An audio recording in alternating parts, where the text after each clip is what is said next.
వెదురు బొంగులకు పోతే కూడా వెదురు బొంగులు చేయడానికి మా మేదర సోదరులు పోతే కూడా అది కూడా లేదు, సబ్సిడీ లేదు, ఏం లేదు, రుణాలు లేవు, ఏం లేవు.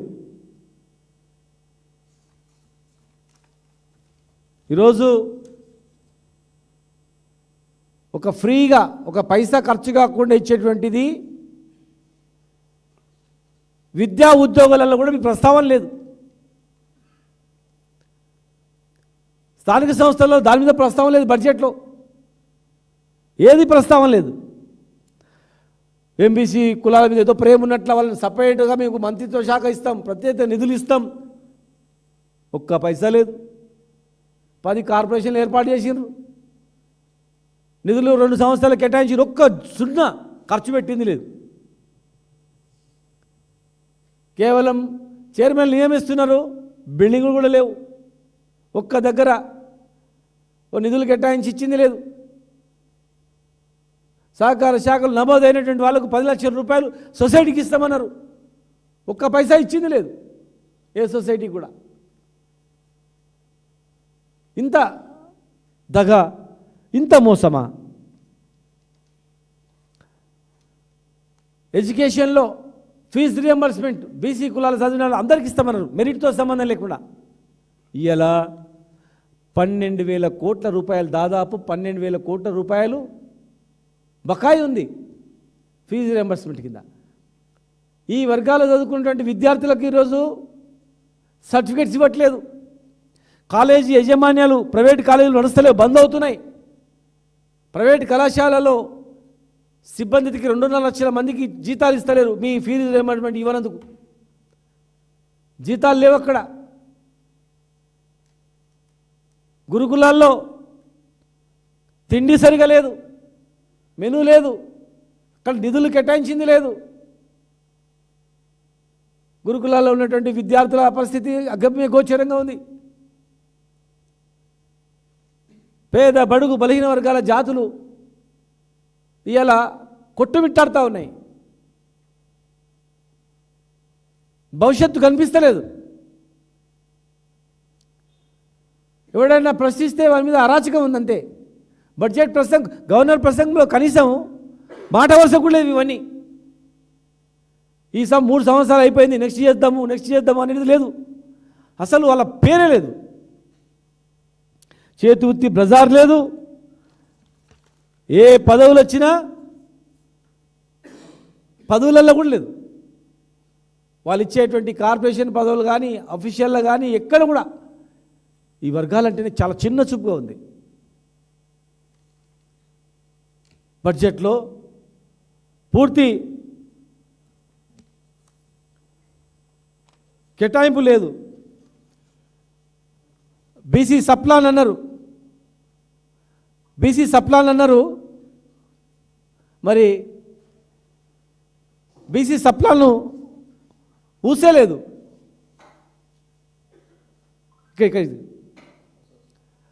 బీసీ సప్లాన్ అనేది మాట వరుసకు లేదు. మహాత్మా జ్యోతిబా పులే మీద పేరు మీద బీసీ సప్లాన్ చేస్తామన్నారు, ఆ మహాత్ముని పేరు చెప్పారు. కనీసం సిగ్గు అనేది లేకుండా సిగ్గు వదిలిపెట్టి, అరే ఎవడైనా బడ్జెట్ తయారు చేసేటప్పుడు ప్రభుత్వం క్యాబినెట్ కూర్చొని మనం ఇచ్చిన ఎలక్షన్లో ఏమేమి ఇచ్చినాము అని చూస్తారు. ఏమైంది? బీసీ సప్లాన్ ఏమైంది? మహాత్మా జ్యోతిబా పులే మీద ఇస్తున్నారు కదా, అది ఎంతవరకు వచ్చింది?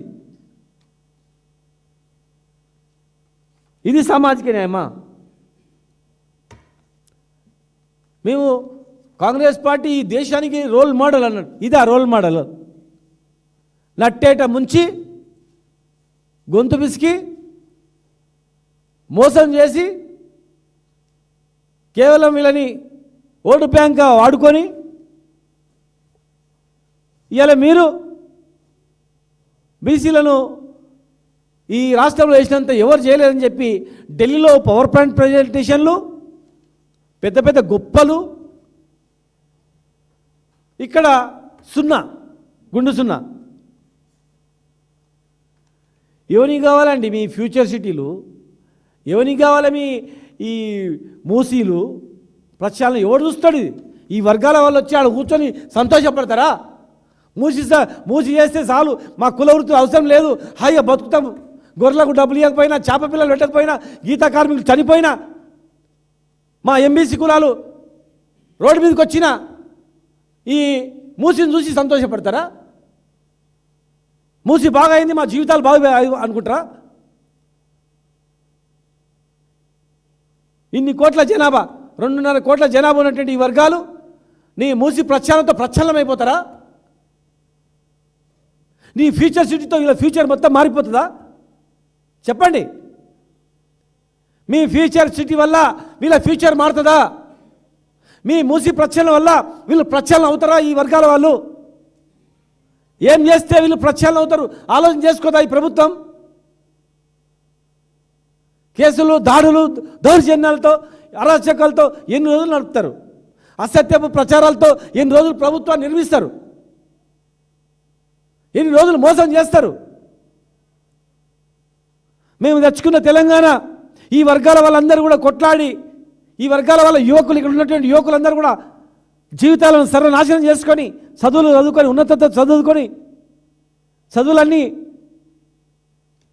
జీవితాలు నాశనం చేసుకొని కష్టపడి తెలంగాణ తెచ్చుకుంటే, ఈ వచ్చిన తెలంగాణలో మా వర్గాలు అందరూ బాగుపడతారు, మా రైతులు బాగుపడతారు ముఖ్యంగా అని అనుకుంటే, రైతులు సర్వనాశనం అయిపోయినరు, కుల వృత్తులు మొత్తం విధ్వంసం అయిపోయినవి, విద్యార్థుల జీవితాలు పూర్తి నేలపాలైపోయినవి.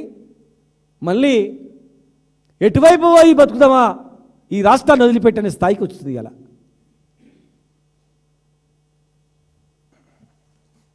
కూల్చివేతలు తప్ప ఏం లేదు. ఇలా స్కాలర్షిప్లు ప్రస్తావన లేదు, బడ్జెట్లో బకాయిలు ఎప్పుడు ఇస్తామనే లేదు. గవర్నర్ ప్రసంగంలో 12.5 లక్షల విద్యార్థులు, 2650 కళాశాలలో పనిచేసే 2,45,000 మంది ఉద్యోగులు జీతాలు రాకుండా, ఒక విద్యా వ్యవస్థ నిర్వీర్యమై, చదువుకున్న విద్యార్థులకు టీసీలు ఇవ్వక, బోనఫైడ్లు ఇవ్వక, ఆ సర్టిఫికెట్స్ కళాశాల ఇరుక్కపోయి, ఉన్నత చదువులు చదువుకోలేక, ఉన్నత ఉద్యోగాలకు ఓలేక, సర్టిఫికేట్ లేక కొట్టాడుతుంటే, మరి మీరు ఏమైపోయారు? మీ వ్యవస్థ ఏమైపోయింది?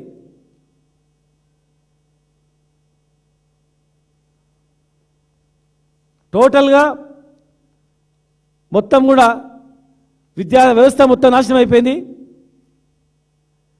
రిక్రూట్మెంట్లో ఇస్తామని అది పోయింది. రిక్రూట్మెంట్ లేదు, ఏం లేదు, రిక్రూట్మెంటే లేవు.